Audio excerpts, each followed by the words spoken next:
KEI is an organization where, we have an open governance structure.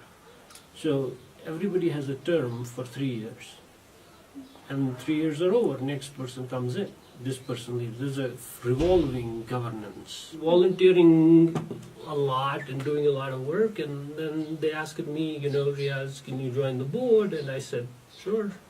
And then I joined the board, and I was in charge of fundraising in the board, and then the board decided that we will elect the president because everybody changes every 3 years. So we had a president who finished his term in January, in December of 2017, and then we had to make a new president, and they elected me, and here I am. So we don't want people to know Kashmir Education Initiative as an organization of one particular person or two particular people. I am not the person in this story. The real story is about the model of the organization. I think, if people understand our model and they believe in our model, then they will support us. If they don't believe in our model, they think this is not the right model, then they will go to some other organization where they think the model is right. And people have to define what quality education is. And we think quality education in 21st century is all about competencies. It's really not about knowledge and other things. Those things are important, but clearly competencies are what matters. Your employers are looking for competencies. Everybody is looking for competencies. And those competencies can be operational, functional, or character competencies. And now when we're talking about functional competencies, people have understood these in the past, and they include math, science, technology, finance, or civic or cultural. So people know about these competencies. But what people have not really focused, and this is not necessarily only in Kashmir, this is around the globe, is they haven't focused on operational and character competencies. The operational competencies are problem solving, critical thinking, creativity, communication, and collaboration, teamwork. And character competencies are like initiative, curiosity, leadership, grit, and adaptability and social awareness. So what our current educational system has focused on is the functional competencies. But adding operational and character competencies in education makes it quality education. That's where we want to focus on. If one kid from a totally uneducated family gets educated, and it brings an enormous change, not only in his family, but also outside. So, at risk means a student who belongs to a poor household and is in higher secondary school. Now, how did we get this definition? So this data came from Education Policy and Data Center in Washington, D.C. This is the data from India about out-of-school children, ages 7 to 14. And these are the comparative rates. Now, these are children less than 14. Now, you can see in Kashmir, in Jammu and Kashmir, the out-of-school rate for children less than 14 is 11%. In India, that is 20%. And in Pakistan, that's 29%. So, in Jammu and Kashmir, we do really well in terms of elementary and middle school. We're better than, there are only 4 states in India that are better than J&K in elementary and middle school education. The problem starts when we start looking at higher secondary education. And the same data also shows, you can see what happens, impact of poverty on school education. You see, if you're in the lowest quintile of household income, your education levels drop drastically. And it's not just, So what we are doing in our model is we're picking up these people who are poor, and they are at higher secondary school. Now what about this higher secondary school? This is again the school dropout rates. You see, by the age 14, the school dropout rates are fairly low in up to age 14. And after age 14, they astronomically go up. And so what happens is, this is where Kashmir Education Initiative wants to intervene. We want to pick up these kids, and we want to pick up from poor households. And you get them to a certain level where they become the best in whatever they do. And that then changes the community, changes their families, and ultimately affects the bigger community. So that's the model. Now, what does leadership orientation mean? It means that the simplest definition of leadership is to engage in an act of making a difference in anybody's life. You're just doing something to help other person. And anyone in any position in a society can make a difference. So, I can help somebody cross the road. But when someone enrolls others in an act of difference that is strategic and visionary, then leadership is at its best.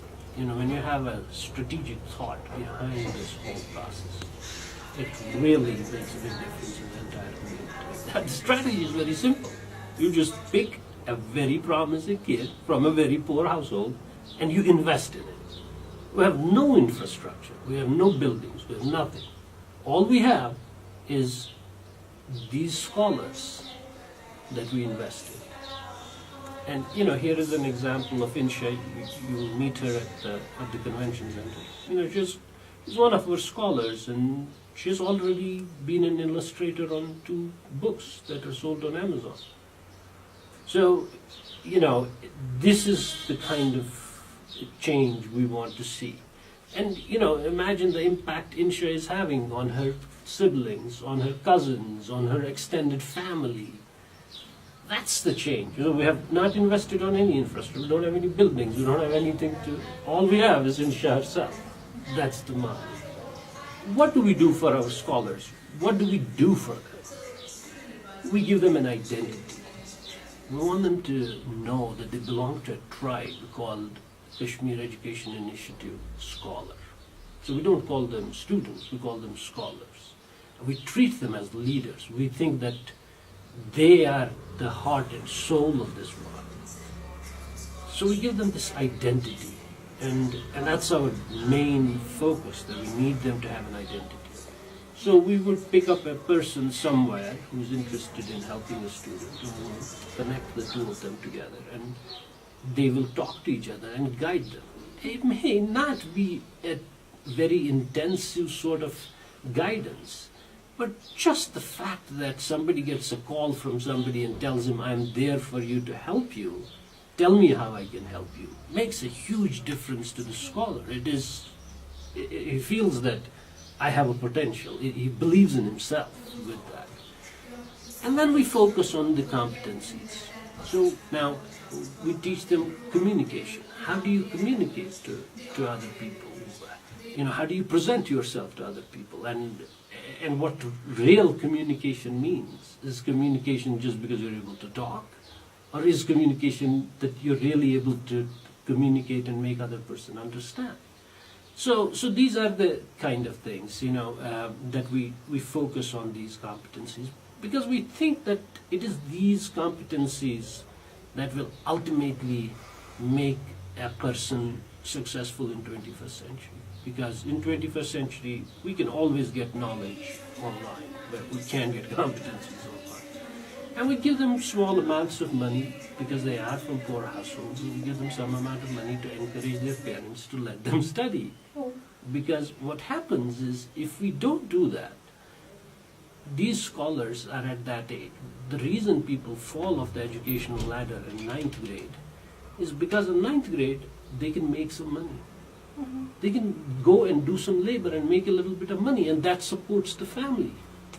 And that's a big relief for the parents. Now, by giving them this small amount of money, it encourages the parents to let their child study. And it's completely run by the scholars. It's scholars for scholars.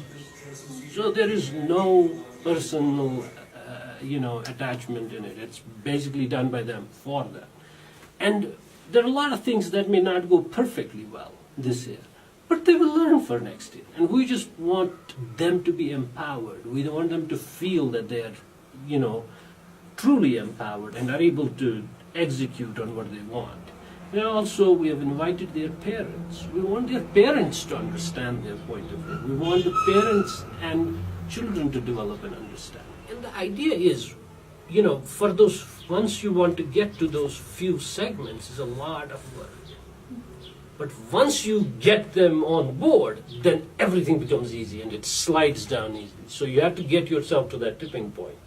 So that's what we're doing. We're getting this thing up to the tipping point, and hopefully things will catch on by themselves.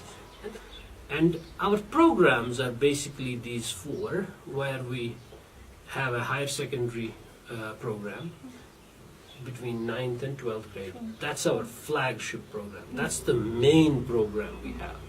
And in fact, we have 624 kids in our higher secondary program. So each year, that's the number of kids that are supported in the higher secondary program. Then once they finish 12th grade, then they need help to take professional exams or whatever exams they're taking. That's called a transitional year program. There are some other names for it, like CEPP, entrance preparation exam.